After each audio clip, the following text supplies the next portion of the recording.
Last की video में हम लोगों ने डिस्कस किया था सेक्शन फार्मूला, उससे रिलेटेड एक्सरसाइज 7.2 कर रहे थे। हम लोग क्वेश्चन 6 तक पहुंच चुके थे।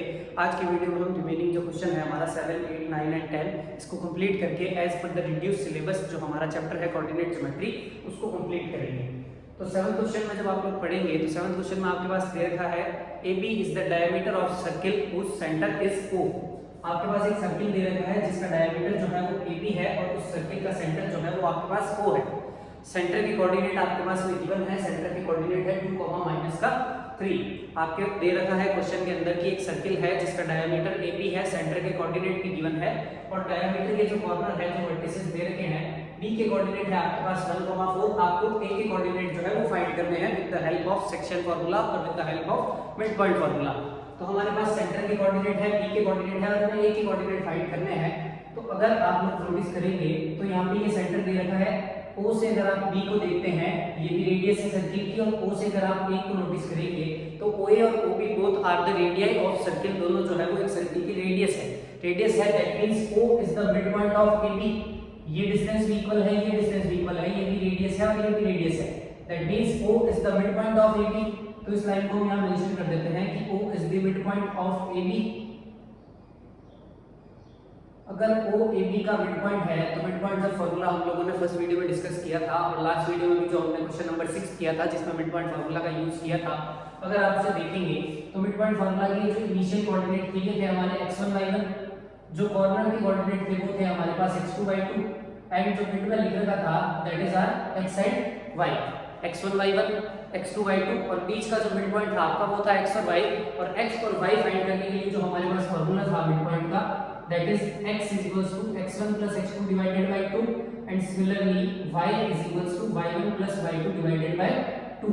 इसी को हम क्या बोलते थे मिड पॉइंट फार्मूला। ये तभी काम करता था जब आपके दोनों पार्ट्स का जो रेशियो था वो इक्वल हो, दैट मींस 1:1 हो दोनों पार्ट का रेशियो।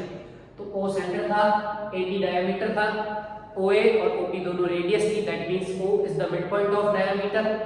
मिड पॉइंट था, हमने मिड पॉइंट का फार्मूला मेंशन किया, वैल्यूज हम सब्स्टिट्यूट करेंगे। x की वैल्यू आपको गिवन है यहाँ पे 2 इज इक्वल्स टू x1 इसी के हमें फाइंड करना है, a का कोऑर्डिनेट x2 की वैल्यू है आपके पास 1 डिवाइडेड बाय 2। क्रॉस मल्टीप्लाई करेंगे, 2 की 2 से मल्टीप्लाई करते ही 4 is equals to x1 plus 1 plus का 1 है, शफल करेंगे तो माइनस का 1 एंड x1 की वैल्यू आपको मिलेगी 3। ये हमने एक कोऑर्डिनेट कैलकुलेट किया है with the help of mid point formula. Similarly इसी टाइप से y कोऑर्डिनेट भी हम कैलकुलेट करेंगे। y की वैल्यू है हमारे पास -3 इज इक्वल्स टू y1 हमें फाइंड करना है, y2 की वैल्यू आपके पास दे रखी है 4 डिवाइडेड बाय 2। क्रॉस मल्टीप्लाई जब आप करेंगे तो माइनस का 6 is equals to y1 plus 4 इस तरफ शिफ्ट किया तो माइनस का 4 -6 and -4 is equals to -10। y1 का कोऑर्डिनेट आप लोग फाइंड कर चुके हैं -10, x1 हम निकाल चुके हैं। क्वेश्चन में मेंशन था find the coordinate of A के कोऑर्डिनेट है, दोनों को हम फाइंड करके हम एक साथ लिख देंगे। A के कोऑर्डिनेट थे हमारे पास x1, y1।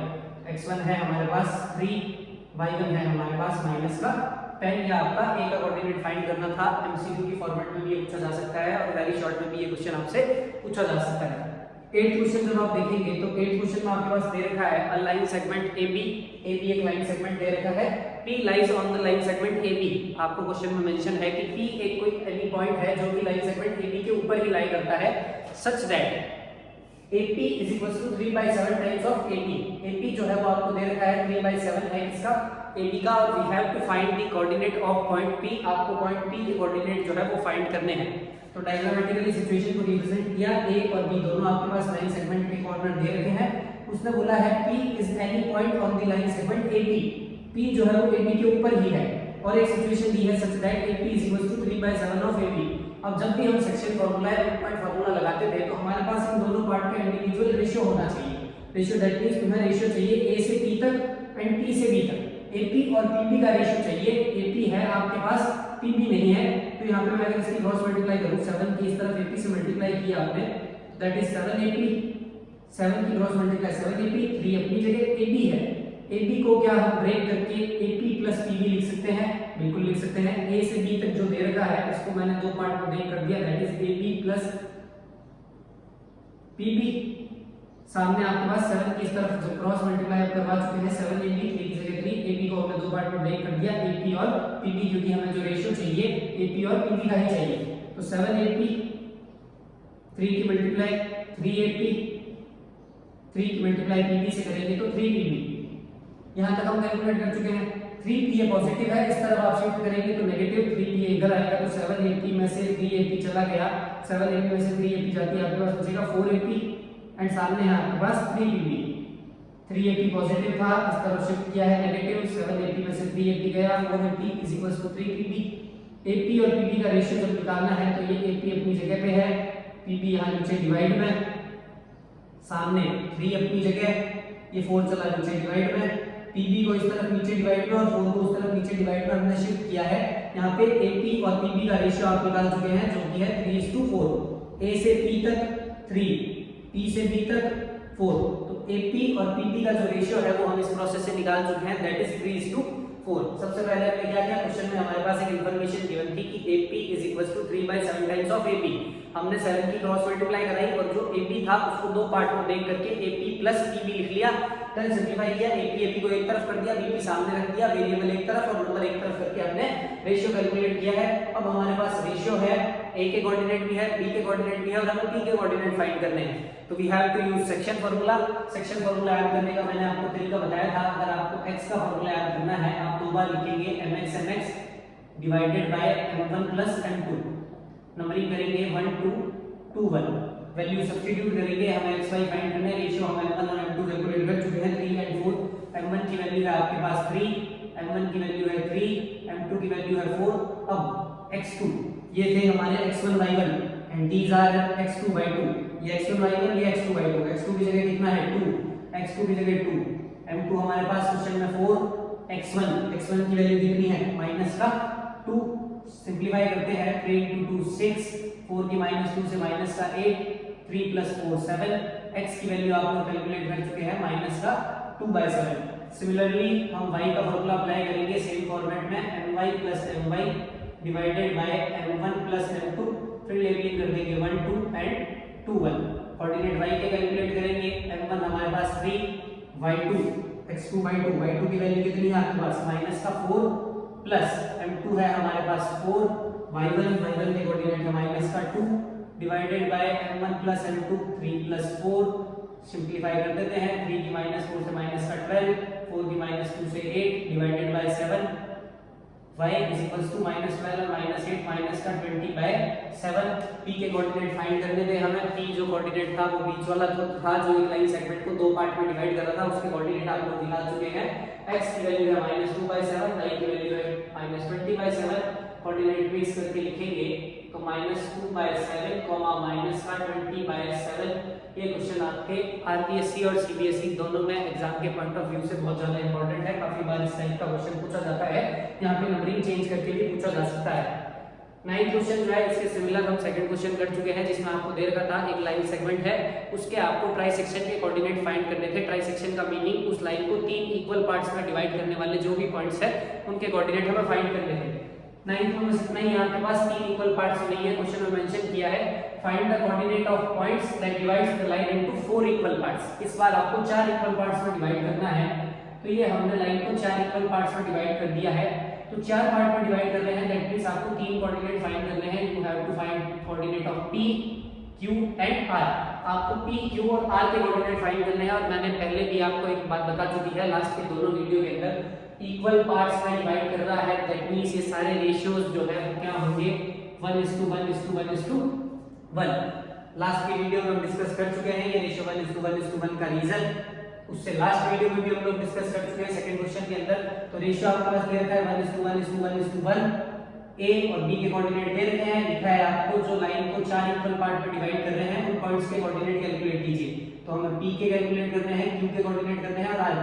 तो सबसे पहले हम p के कोऑर्डिनेट कैलकुलेट करते हैं, same for coordinate of p, for coordinate of point p। अब मैंने आपको बताया था कि जब आप p के कोऑर्डिनेट कैलकुलेट करेंगे तो आप बाकी किसी भी पॉइंट को नोटिस नहीं करेंगे, सिर्फ दिमाग में p को रखेंगे। a आपके पास मेंशन है -2,2, b आपके पास है 2,8, सिर्फ हम p को मेंशन कर रहे हैं, तो आप p को पिक कर लीजिए। p के लेफ्ट में देखेंगे आपको दिखेगा रेशियो में 1, और p के राइट साइड में आपको दिखेगा 1 1 1, दैट इज 3। राइट साइड में 3 है, लेफ्ट साइड में 1 है, तो लेफ्ट में 1 है, राइट में 3 है आपके पास। p के फाइंड कर रहे हैं तो इधर 1 सामने 3, वैल्यू सब्स्टिट्यूट करूंगा, ये हो गया हमारा m1 m2 x1 y1 x2 y2। Labelling कर देता हूं ताकि आपको फॉर्मूले में सब्स्टिट्यूशन करने में आसानी रहे। ये है हमारा m1 और ये है हमारा m2। सेक्शन फार्मूला लगाएंगे x का कैलकुलेट करने के लिए mx दो बार divide by m1 plus m2।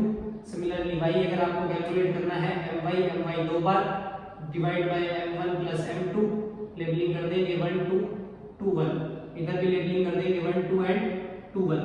Value substitute करेंगे, m1 है हमारे पास 1, x2 की वैल्यू है हमारे पास 2, m2 की वैल्यू हमारे पास है 3, x1 की वैल्यू है हमारे पास -2 divided by m1 plus m2 1 plus 3।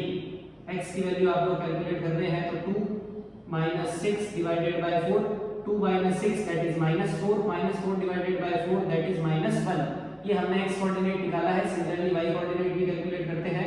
m1 है 1, y2 की वैल्यू दे रखी है आपके पास 8, m2 की वैल्यू है 3, y1 की वैल्यू आपके पास है 2 divided by m1 plus m2। y के कोऑर्डिनेट कैलकुलेट कर रहे हैं 1 * 8 8, 3 * 2 6 डिवाइडेड बाय 4, 8 + 6 14 डिवाइडेड बाय 4। 14 और 4 को जब आप कैंसिल आउट करेंगे 2 की टेबल से तो 7 और ये 2। तो p के कोऑर्डिनेट आप कैलकुलेट कर चुके हैं। x की वैल्यू ये है, y की वैल्यू ये है। यहाँ पे मेंशन कर देंगे कि p के जो कोऑर्डिनेट है वो है -1, 7/2। ये तो हमने p के कोऑर्डिनेट कैलकुलेट किया है। अब हम कैलकुलेट करेंगे coordinate of point q, then coordinate of point r। तो q पे कैलकुलेट करने के लिए सेम वही लैंग्वेज मेंशन करेंगे for coordinate of point q, for coordinate of q। अब जब आप q के मेंशन कर रहे हैं, ये आपके पास लाइन सेम वही लेबलिंग करेंगे। ये हमारे पास a के कोऑर्डिनेट है -2, 2, b के कोऑर्डिनेट है हमारे पास 2, 8। अब आप q कैलकुलेट कर रहे हैं तो q में आप 2-3 तरीके से कर सकते हैं। एक q अगर आप रखेंगे, इस तरफ भी 2 है, इस तरफ भी 2 है, दोनों तरफ इधर भी 2 है, इधर भी 2 है, तो 2 और 2 लिखेंगे। 2 और 2 तो कटने के बाद रेशियो वापस क्या आ जाएगा 1:1। तो 2 और 2 लिख लो चाहे तो भी सेम आंसर है, 1 और 1 लिखोगे तो भी सेम आंसर है। एंड दोनों तरफ की लेंथ इक्वल आ रही है, आप मेंशन कर रहे हैं तो 2 इस तरफ 1 इस तरफ 1 इस तरफ। दैट मींस आप मिड पॉइंट कांसेप्ट भी यहां पे यूज कर सकते हैं कि q जो है is the mid point of AP। Mid point formula भी आप यूज कर सकते हैं। मैं आपको अप्लाई करके दिखा देता हूं। सेक्शन फार्मूला अगर आपको लगाना है x1 y1 x2 y2 m1 m2, आप c की वैल्यू सब्स्टिट्यूट कीजिए, then you get the coordinate of point q। अगर यहाँ पे रेशियो दोनों तरफ इक्वल था तो हमने बात की थी सेक्शन फार्मूला जो था उसमें कन्वर्ट हो जाता था मिड पॉइंट में। तो यहाँ पे हम मिड पॉइंट फार्मूला भी अप्लाई कर सकते हैं। मिड पॉइंट फार्मूला के लिए हम मेंशन कर देंगे कि q is the mid point of AP, q is the mid point of AP। a और b का जब मिड पॉइंट दे रखा है आपके पास तो मिड पॉइंट निकालने का फार्मूला यहाँ पे मेंशन कर देता हूं मैं। x = x1 + x2 divided by 2 and y = y1 + y2 divided by 2। Coordinate calculate कर रहे हैं x1 + x2, ये रहा x1, ये रहा x2, तो x1 + x2 डिवाइडेड बाय 2। और y कैलकुलेट करने के लिए y1 + y2 डिवाइडेड बाय 2।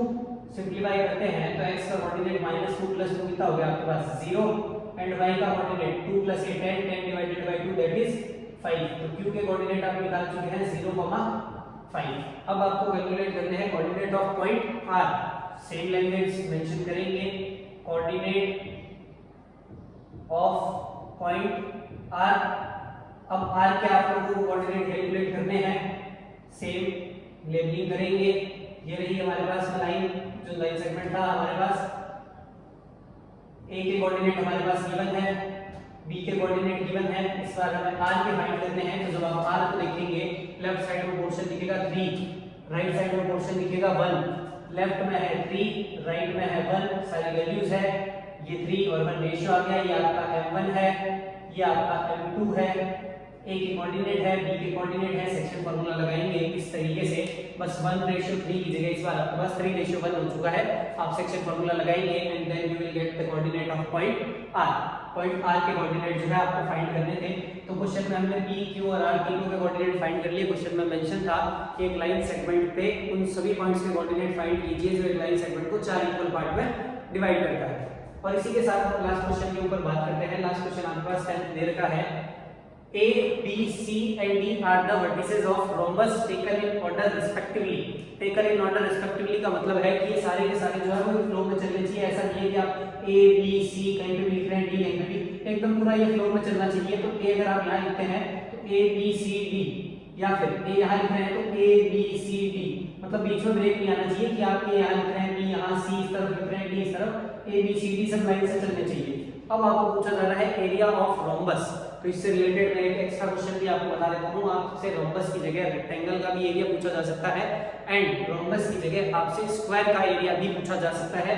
यहाँ पे पहले आप रोम्बस का एरिया कैलकुलेट करेंगे। We know that the area of rhombus is equals to half into product of diagonals. Rhombus का एरिया 9th क्लास में आप लोगों ने पढ़ चुका है, half into product of diagonal. तो हम डायगोनल कैलकुलेट करेंगे पहले। डायगोनल का मीनिंग हम A से C तक की लेंथ कैलकुलेट करेंगे। तो A से C तक की लेंथ अगर मुझे कैलकुलेट करनी है तो वो होगी with the help of distance formula. Distance formula मैंने मेंशन किया, x2 x1 का स्क्वायर प्लस y2 y1 का होल स्क्वायर। A और C के कोऑर्डिनेट को आप गौर से देखेंगे। डिस्टेंस फार्मूला अप्लाई करने की मैंने आपको ट्रिक बता रखी है। A और C को आगे वाला कोऑर्डिनेट माइनस आगे वाला कोऑर्डिनेट, ये रहा आगे वाला कोऑर्डिनेट माइनस आगे वाला कोऑर्डिनेट का होल स्क्वायर, पीछे वाला कोऑर्डिनेट माइनस पीछे वाला कोऑर्डिनेट 4 0 का होल स्क्वायर। सिर्फ A और C के कोऑर्डिनेट देखने हैं, आगे वाले कोऑर्डिनेट में से आगे वाले को सब्ट्रैक्ट, पीछे वाले में से पीछे वाले को सब्ट्रैक्ट। A और C के कोऑर्डिनेट निकालते हैं, -1 -3 माइनस का 4 -4 का स्क्वायर 16, 4 0 4 4 का स्क्वायर 16, 16 एंड 16 को किया आपने 32। प्राइम फैक्टराइजेशन आप जब इसके करेंगे तो आपका आएगा 4 रूट में 2 यूनिट्स। ये आपने डिस्टेंस कैलकुलेट की है A और C की। सिमिलरली आपको दूसरा डायगोनल भी कैलकुलेट करना है रोम्बस के एरिया के लिए B एंड D। तो सेम B और D के लिए भी मैं फार्मूला अप्लाई करूंगा। मेंशन किया फार्मूला x2 x1 का whole square plus y2 y1 का होल स्क्वायर। सब्स्टिट्यूट करते हैं वैल्यूज यहाँ पे। B और D सेम एक ही चीज याद रखनी है, आगे वाला माइनस आगे वाला। तो आगे वाला कोऑर्डिनेट फिर बीच में माइनस फिर आगे वाला कोऑर्डिनेट का होल स्क्वायर, पीछे वाला कोऑर्डिनेट बीच में माइनस फिर पीछे वाला कोऑर्डिनेट। B और D सिंपलीफाइड -2 -2 6 का स्क्वायर 36, -1 -5 -6 6 का स्क्वायर वो भी 36, 36 और 36 को करेंगे तो आएगा 72। इसको आप सिंपलीफाई फैक्टराइजेशन करने के बाद लिख सकते हैं 6 रूट में 2 यूनिट्स। तो आपने डायगोनल कैलकुलेट किए हैं दोनों। AC की लेंथ आई है 4 रूट 2, B से D तक की लेंथ आई है 6 रूट 2। अब आपसे पूछा जा रहा है find the area of rhombus.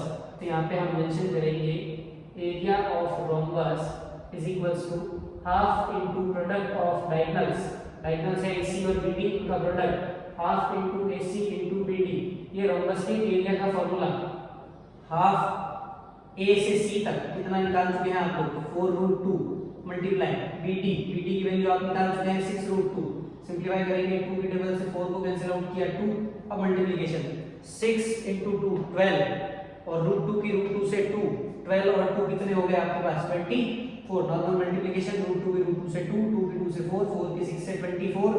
Area calculate कर रहे हैं। एरिया वाले चैप्टर में हम लोग लिख चुके हैं। एरिया की यूनिट जो थी वो थी स्क्वायर यूनिट। एरिया आपके पास 24 आ चुका है।